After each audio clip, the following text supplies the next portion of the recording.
November 24th, 1991. Garden Lodge, Kensington, London. 7:00 p.m. The world had no idea that in exactly 12 hours, one of music's greatest voices would fall silent forever. But inside the Victorian mansion at 1 Logan Place, Freddie Mercury was about to share something with Jim Hutton that would change everything anyone thought they knew about those final moments. The bedroom was quiet. Outside, fans had begun gathering, somehow sensing what the world would officially learn the next day. Freddie had released his statement about having AIDS just 24 hours earlier. After years of fierce privacy, after denying and deflecting every question, he'd finally told the truth. Not because he wanted to, because time had run out for anything else. Jim Hutton had been by Freddie's side for 7 years, not as a rock star's boyfriend, not as someone chasing fame, as a partner. A former hairdresser from County Carlow, Ireland, who'd met Freddie at a nightclub called Heaven in 1985 and somehow became the one constant in the chaotic final years of a legend's life. Their meeting had been unconventional. Freddie had offered to buy Jim a drink, and Jim, not recognizing the famous face, had casually declined, telling Freddie he could get his own drinks. That response, that refusal to be impressed by fame, had intrigued Freddie in a way that adoration never could. While the world saw Freddie Mercury the performer, Jim saw Farrokh, the man who loved his cats, who watched soap operas, who could be silly and vulnerable and afraid. He saw the person behind the legend, the one who worried about getting older, who feared being alone, who sometimes woke up in the middle of the night needing reassurance that he was loved for himself, not for what he could give. By November 1991, Freddie weighed less than 100 pounds. The disease had ravaged his body, though his mind remained sharp, crystalline, heartbreakingly present. He'd spent the last weeks making sure everyone knew what to do after he was gone. He'd arranged his will. He'd said goodbye to his bandmates one by one. He'd held Mary Austin's hand and told her she was his common-law wife, his everything. He'd made sure his cats would be cared for: Delilah, Goliath, Lily, Romeo, Oscar, Miko. Every detail attended to with the same perfectionism he'd brought to every vocal track, every performance, every moment of his extraordinary life. But there was something he hadn't said yet, something he needed Jim to know. That evening, as Jim sat beside the bed they'd shared in the small bedroom at Garden Lodge, Freddie's breathing had become more labored. The doctors had stopped coming. There was nothing left to do medically. This wasn't about medicine anymore. This was about dignity, about choosing how to face the inevitable. Phoebe Freestone, Freddie's personal assistant, had been in and out all day. Mary was there, of course. Dave Clark, Freddie's friend from the film world, had been keeping vigil.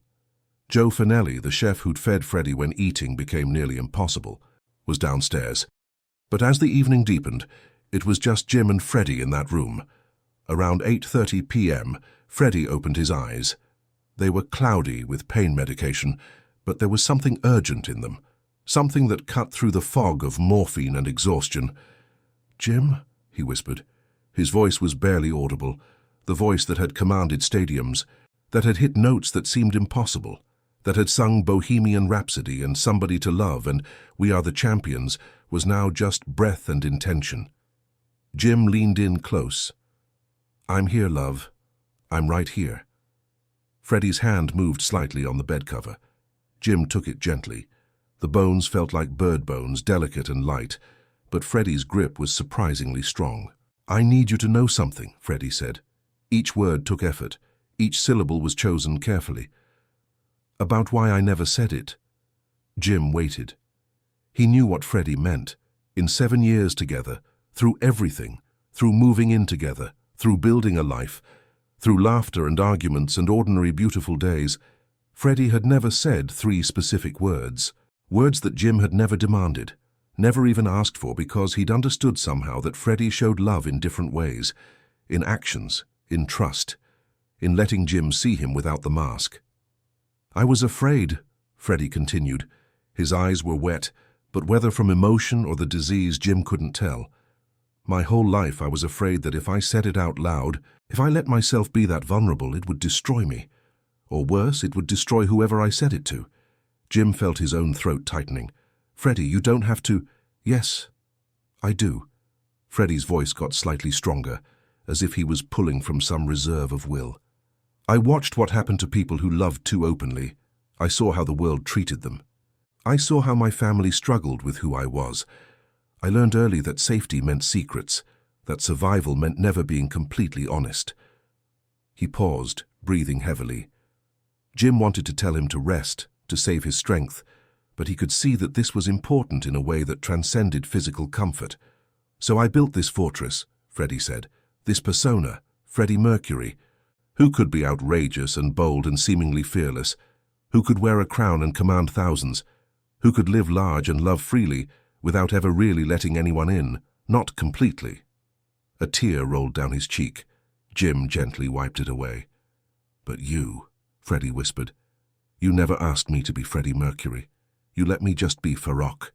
You saw all of me, the scared parts. The petty parts, the parts I didn't like, and you stayed. Not because of the fame or the money or any of that. You stayed because you saw me. Jim was crying now, trying to be quiet about it, not wanting to interrupt.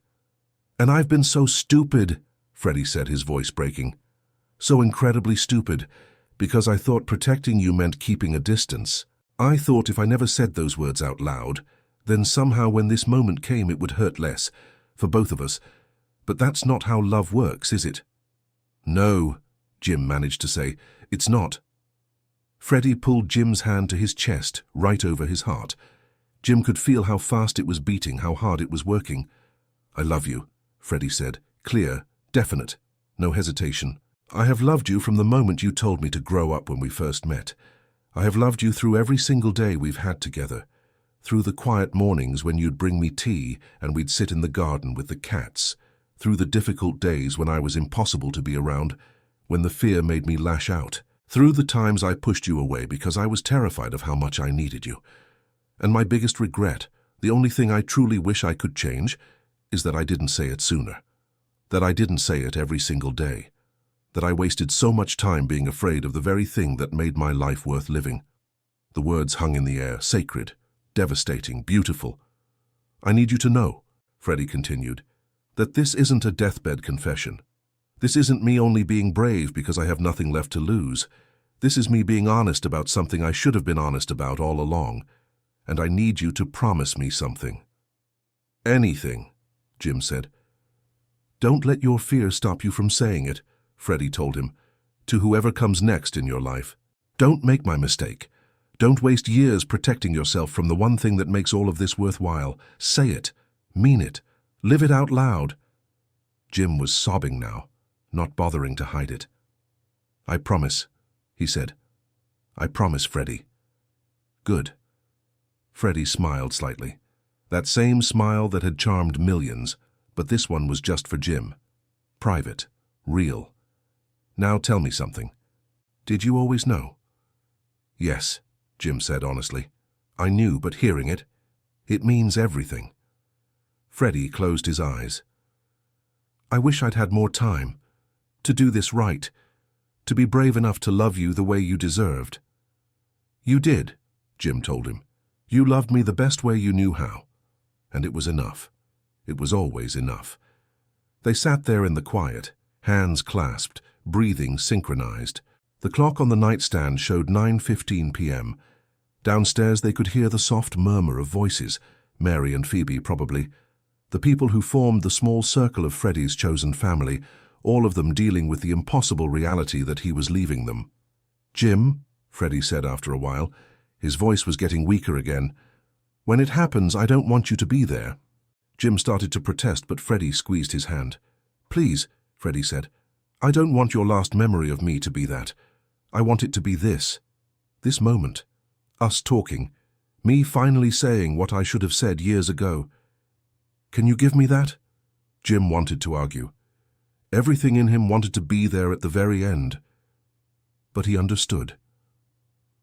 This was Freddie's final act of love, protecting Jim from the hardest moment, giving him something better to remember. Okay, Jim whispered. Okay. I promise. Thank you. Freddie's breathing was becoming more shallow. Now, one more thing. After I'm gone, I want you to live. Really live. Find happiness again. Fall in love again. Don't make me into some shrine. I'm just a man, a very flawed man who loved you and who tried his best." "You're so much more than that," Jim said. "To you, maybe," Freddie said, and there was a hint of his old wit in his voice. "But to the rest of the world? Let them remember the performance. Let them remember the music, but you remember this. Remember that I was brave enough, finally, to tell you the truth." They talked for another hour. Small things, memories, inside jokes, the trip they'd taken to Montreux, the way Freddie would sing to the cats, the ordinary, extraordinary moments that had made up their life together.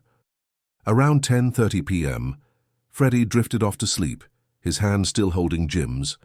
Jim sat there for a long time, memorizing every detail, the way Freddie's hair fell across the pillow, the peace that had settled over his face, the rise and fall of his breathing. He wanted to capture it all, to hold it forever in his mind. Around midnight, Mary came in quietly. "You should get some rest," she said gently. "I'll sit with him for a while." Jim nodded. He leaned down and kissed Freddie's forehead. "I love you too," he whispered. "I always have. I always will." He left the room not knowing that Freddie would pass away less than 7 hours later at 7:30 p.m. on November 24th. He kept his promise. He wasn't there at the very end, but he carried those final words with him, the gift Freddie had given him in those last lucid hours. The world learned of Freddie Mercury's death through a brief announcement. Queen's legendary frontman had lost his battle with AIDS. The tributes poured in immediately. Millions mourned. MTV played his videos on repeat. Radio stations dedicated entire days to his music. Fans gathered outside Garden Lodge, leaving flowers and notes and candles. But here's the part that changed everything. 6 months after Freddie's death, Jim was still living at Garden Lodge. Mary had inherited the house just as Freddie wanted, but she'd told Jim he could stay as long as he needed. One afternoon in May 1992, while packing up some of Freddie's belongings, Jim found something tucked into the drawer of Freddie's nightstand. It was a journal, not a diary of daily events, but something Freddie had been writing in private. Thoughts, reflections, things he couldn't say out loud. The final entry was dated November 23rd, 1991, the day before he died, the day of their conversation. It read, "I finally told him. After all these years of being afraid, I said the words, and the world didn't end. Nothing terrible happened. Instead, for the first time in my life, I felt completely free. I only wish I'd been brave enough to do it sooner. But maybe that's the point. Maybe bravery isn't about never being afraid. Maybe it's about being afraid your entire life and then, in your final moments, choosing honesty anyway. If I've learned anything, it's this. Love is the only thing that outlasts us. Everything else is just noise." I hope Jim remembers that. I hope everyone remembers that. Jim stood there in the bedroom they'd shared, holding that journal, and he understood something profound. Freddie's final gift wasn't just those 3 words. It was the lesson behind them, the reminder that vulnerability isn't weakness, that saying what matters, even when it terrifies you, even when it costs you everything you've used to protect yourself, that's the most courageous thing any of us can do. Jim did move on eventually. He wrote a book about his years with Freddie, but it wasn't exploitative or sensational. It was honest and tender and respectful. He talked about the man, not the myth. He honored Freddie's memory by living the way Freddie had asked him to, fully, bravely, with his heart open. When Jim was diagnosed with cancer in 2010, he faced it with the same quiet dignity he'd learned from Freddie. He never made a fuss. He never sought attention. He just lived each day as fully as he could, loving the people around him, saying what needed to be said. He passed away on January 1st, 2010, New Year's Day, almost exactly 18 years after Freddie. At Jim's funeral, his family read a letter he'd left behind. In it, he wrote about that final conversation with Freddie, about how 3 words, spoken in the last hours of someone's life, had shaped everything that came after, about how Freddie's courage to be vulnerable had taught him to live differently, to love openly, to never take a single moment for granted. Freddie was right, the letter concluded. Love is the only thing that outlasts us. Everything else is just noise. And if you're lucky enough to love someone, tell them. Don't wait for permission. Don't wait for the perfect moment. Don't wait until it's almost too late. Say it now, mean it now, live it now, because that's the only way any of us ever really live forever. The Mercury Phoenix Trust, the AIDS charity established in Freddie's name, has raised over $20 million for HIV/AIDS research and support. Every year on November 24th, fans around the world hold vigils, not just to mourn Freddie's death, but to celebrate his life and legacy. They light candles outside Garden Lodge. They sing Bohemian Rhapsody in city squares. They share stories of how his music changed their lives. But perhaps the most powerful legacy is the one that isn't documented in charities or tributes or annual remembrances. It's the ripple effect of that one conversation. Jim told his story, and thousands of people read it and thought about the words they'd been too afraid to say. Partners who'd been together for years finally had the courage to be vulnerable. Parents called their estranged children. Friends admitted feelings they'd been hiding. Ordinary people, moved by the idea that even Freddie Mercury, who'd seemed fearless on stage, had been afraid of saying, "I love you." There's a plaque now at Garden Lodge placed there by fans. It doesn't mark the exact location of Freddie's death. It marks the window of the bedroom where he spent his final days, where he had that last conversation with Jim, where he finally, after a lifetime of self-protection, let himself be completely honest. The inscription is simple. Love is the only thing that outlasts us, because that's what Freddie's whisper to Jim really taught us. Not that we should wait until the end to say what matters, but that we should say it now, while we still can. That courage isn't about never being afraid. It's about being afraid and choosing honesty anyway. It's about understanding that the fortress we build to protect ourselves often becomes the prison that keeps us from truly living. Freddie Mercury's voice may have fallen silent on November 24, 1991, but his message continues to echo in every person who chooses vulnerability over self-protection, in every moment when someone decides to say the words that terrify them, in every instance where love wins over fear. And somewhere in whatever comes after this life, maybe Jim and Freddie are together again. Maybe they're laughing about that first meeting when Jim told Freddie to grow up. Maybe they're singing, the way they used to in the quiet moments at Garden Lodge. Maybe they're finally free from all the fear that complicated things in this world. But one thing is certain, they loved each other.